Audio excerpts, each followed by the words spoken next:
Subscribe करें IT की tips को और बेल आइकॉन को दबाएं टेक्नोलॉजी की लेटेस्ट वीडियोस देखने के लिए। तो फ्रेंड्स, आज की वीडियो में हम करेंगे डेल प्रिसीजन T5500 को अपग्रेड और हम इसके प्रोसेसर को बेसिकली अपग्रेड करेंगे। इसके अंदर जो पहले प्रोसेसर लगा हुआ है वो लगा हुआ है Xeon का E5606 और हम इसको अपग्रेड करेंगे Xeon के X5675 के साथ। तो इस प्रोसेसर को मैं अभी वर्क स्टेशन को ओपन करता हूँ और इसको हम अपग्रेड करते हैं। ये प्रोसेसर के बारे में थोड़ा सा आपको बता चलूँ कि मैंने अली एक्सप्रेस से मंगवाया है और ये प्रोसेसर अली एक्सप्रेस से मैंने इसलिए मंगवाया है कि एक तो जो मैंने जहाँ से ये प्रोसेसर मंगवाया था जिस शॉप से, उसकी रेटिंग बहुत अच्छी थी, लोगों के रिव्यूज़ जो थे वहाँ पे बहुत अच्छे थे और मैंने ये सोचा कि हो सकता है कि लोकल मार्केट के मुकाबले में यहाँ पे थोड़ा बेहतर प्रोसेसर मुझे मिल जाए, थोड़ा सा कम यूज़ हुआ हुआ प्रोसेसर मिल जाए। तो इस वजह से मैंने एक वजह ये थी और दूसरी वजह ये थी कि प्राइस के अंदर फ़र्क आ रहा था। प्राइस के अंदर कुछ फ़र्क इस तरह से था कि लोकल मार्केट के अंदर जब मैंने ये प्रोसेसर पता किया तो यहाँ पे इस प्रोसेसर की कीमत 7 से 8 हज़ार रुपये है, लेकिन अली एक्सप्रेस पे ये प्रोसेसर आपको 4 से 5 हज़ार रुपये के बीच में मिल जाएगा। तो अभी हम सिस्टम को ओपन करते हैं और इस प्रोसेसर को उसमें इंस्टॉल करते हैं और उसके बाद मैं एक और वीडियो बनाऊंगा जिसमें हम परफॉर्मेंस वगैरह को कंपैरिजन कर लेंगे। तो वीडियो को लास्ट तक देखते रहिएगा। मेरा नाम है फरमान अब्बास, आप देख रहे हैं आईटी की टिप्स। तो फ्रेंड्स, इस तरह से इस प्रोसेसर को हम ओपन कर लेते हैं और वीडियो बनाने का मकसद मेरा ये है कि अगर आप कोई ऑनलाइन प्रोसेसर परचेज़ करते हैं या अली एक्सप्रेस से प्रोसेसर मंगवाते हैं तो आपको थोड़ी गाइडेंस मिल जाए कि आप किस तरह से खुद से ही घर में प्रोसेसर को चेंज कर सकते हैं। तो इस प्रोसेसर को मैं सबसे पहले ओपन कर लेता हूँ। तो इस तरह से प्रोसेसर है, आप देख सकते हैं और इसको अभी हम फिट करते हैं इसके अंदर।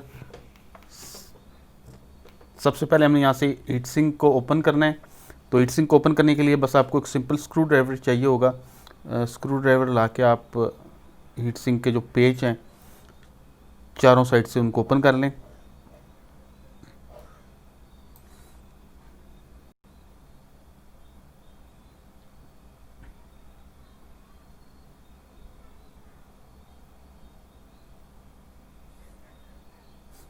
हीट सिंक ओपन करने के बाद आप ये देख सकते हैं पुराना प्रोसेसर और इसके ऊपर थर्मल पेस्ट लगा हुआ है पहले से, तो इसको हमने साफ़ कर लेना है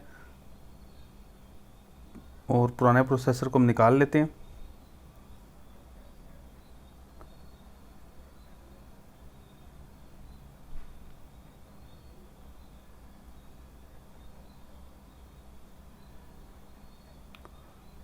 ये प्रोसेसर को चेंज करते वक्त आपने एहतियात करनी है कि नीचे बहुत बारीक पिन्स होती हैं, तो आपने एहतियात से प्रोसेसर निकालना और लगाना है ताकि जो बिल्कुल बारीक पिन्स होती हैं ये टेढ़ी या ख़राब ना हो।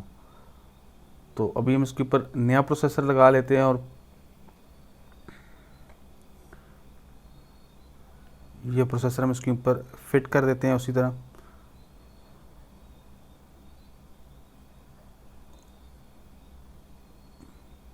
ये इसके ऊपर बैठ गया है और इसके बाद ये थर्मल पेस्ट है, ये भी मैंने चाइना से अली एक्सप्रेस से ही मंगवाया है, तो आप वहाँ से भी देख सकते हैं, अदरवाइज़ आपको किसी लोकल मार्केट में मिल सकता है।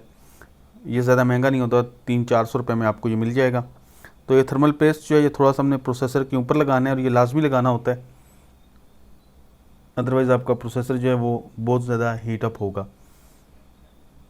तो इस तरह से मैं थर्मल पेस्ट जो है ये प्रोसेसर के ऊपर लगा देता हूँ और थर्मल पेस्ट लगाने के बाद हमने सिंपली जो हीट सिंक है इसको उसी तरह लगाना है जिस तरह हमने इसको उतारा था।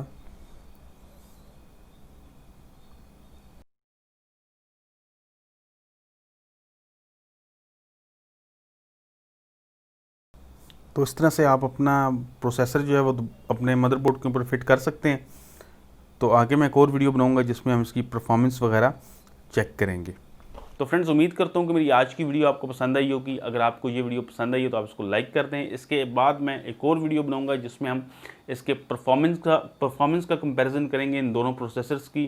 उसमें हम देख लेंगे बेंचमार्क वगैरह पे, सनी बेंच पे देख लेंगे कि कितना फ़र्क क्या है दोनों की परफॉर्मेंस में, और उसके अलावा हम एडोब प्रीमियर में कोई वीडियो वगैरह रेंडर करके हम परफॉर्मेंस का कंपैरिजन कर लेंगे।